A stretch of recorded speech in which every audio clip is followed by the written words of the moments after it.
அன்பிற்குரிய சகோதர சகோதரிகளே, கடுமையான பொருளாதார பிரச்சனை, கடன் பிரச்சனை, அந்த ஊரில் அத்தனை பேர் தற்கொலை செய்து கொண்டார்கள், இந்த ஊரில் இத்தனை பேர் தற்கொலை செய்து கொண்டார்கள், ஒரு குடும்பத்தை சேர்ந்த 2 பேர் தற்கொலை செய்து கொண்டார்கள், இப்படியெல்லாம் தொடர்ந்து நாம் செய்திகளை கேள்விப்படுகிறோம். இந்த நேரத்தில் ஒவ்வொரு இறை நம்பிக்கையாளரும் பெற வேண்டிய படிப்பினை என்ன? முதல் விஷயம், கடன் இல்லாமல் நம்முடைய வாழ்க்கையை அமைத்துக் கொள்ள வேண்டும். இது போன்ற செய்திகளில் இருந்து நாம் பெற வேண்டிய முதல் படிப்பினை.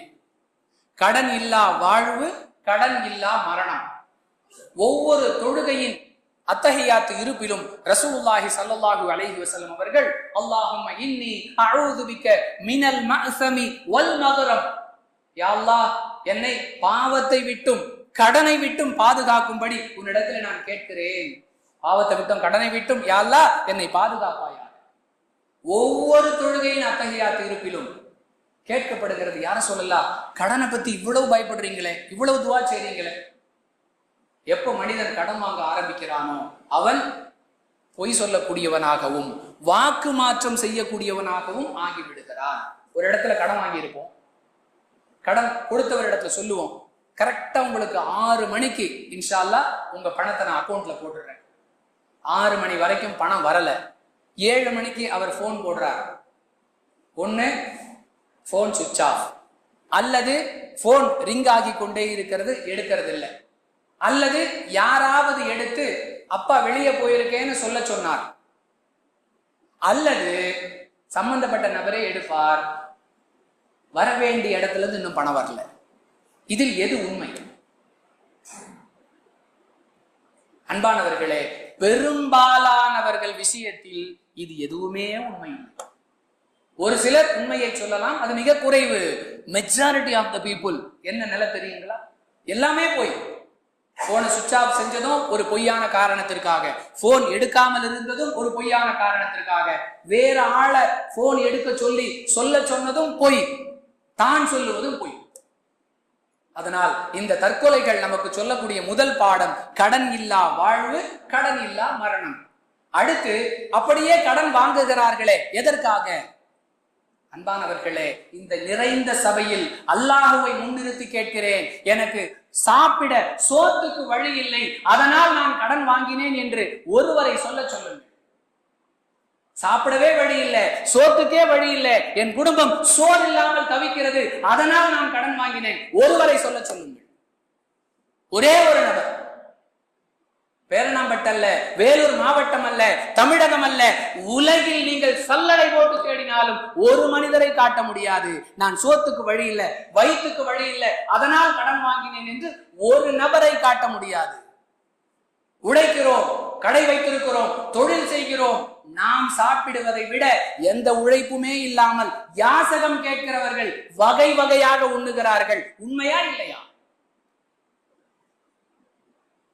அப்படி என்றால் எதற்கு கடன் வாங்குகிறோம்? ஆடம்பரத்திற்காக கடன் வாங்குகிறோம். அது நம்மை அழிவில் கொண்டு போய் சேர்க்கிறது. பலமுறை ரமலான் பயான்களில் எல்லாம் பல விஷயங்கள் நமக்கு சொல்லப்பட்டன. பக்கத்து வீட்டுல டபுள் டோர் ஃப்ரிட்ஜ் வாங்கி இருக்கிறாங்க, நாம 4 டோர் ஃப்ரிட்ஜ் வாங்குறோம், அதுக்கு கடன். அவங்க 55 இன்ச் டிவி வாங்கி இருக்கிறாங்க, நாம 63 வாங்கணும், அதற்காக கடன்.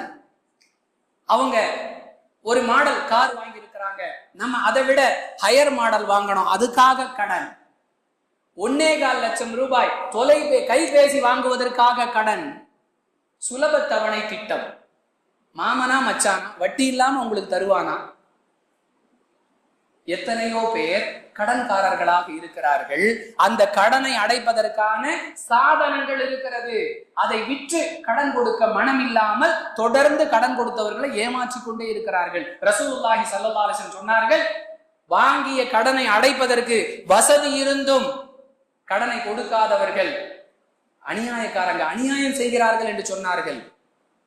இன்னும் பலருடைய கனவு சொந்த வீடு, இடம் வாங்கிறதுக்கான காசும் கடன், மேல கட்டின கட்டிடமும் கடன், அதுக்கு பிறகு வீடை குடி புகும் போது ஒரு ஃபங்க்ஷன், அதுவும் கடன்.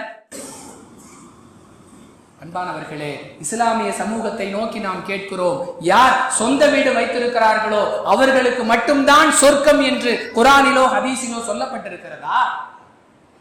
வாய்ப்பு இருந்தால், வசதி இருந்தால் சொந்த வீடு வாங்குறது குற்றம் அல்ல.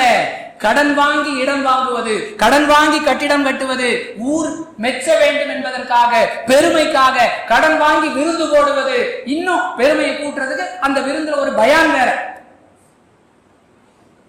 அன்பானவர்களே, சமூகத்தை ஏமாற்றுவதாக நினைத்துக் கொண்டு நம்மை நாமே ஏமாற்றிக் கொண்டிருக்கிறோம் என்பதை இந்த தற்கொலைகள் நமக்கு பாடம் நடத்தி விட்டு சென்றிருக்கின்றன.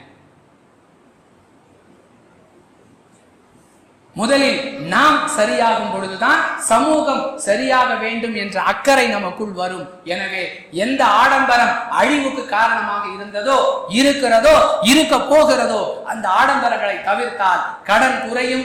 கடன் குறைந்தால் பொருளாதார சிக்கல்கள் நீங்கும். பொருளாதார சிக்கல்கள் நீங்கினால் தற்கொலை இல்லா சமுதாயத்தை உருவாக்க முடியும் என்பதில் எந்த சந்தேகமும் இல்லை. வாஹிரு தஅவானா அல்ஹம்துலில்லாஹி ரப்பில் ஆலமீன். அஸ்ஸலாமு அலைக்கும் வரஹ்மத்துல்லாஹி வபரகாத்துஹு.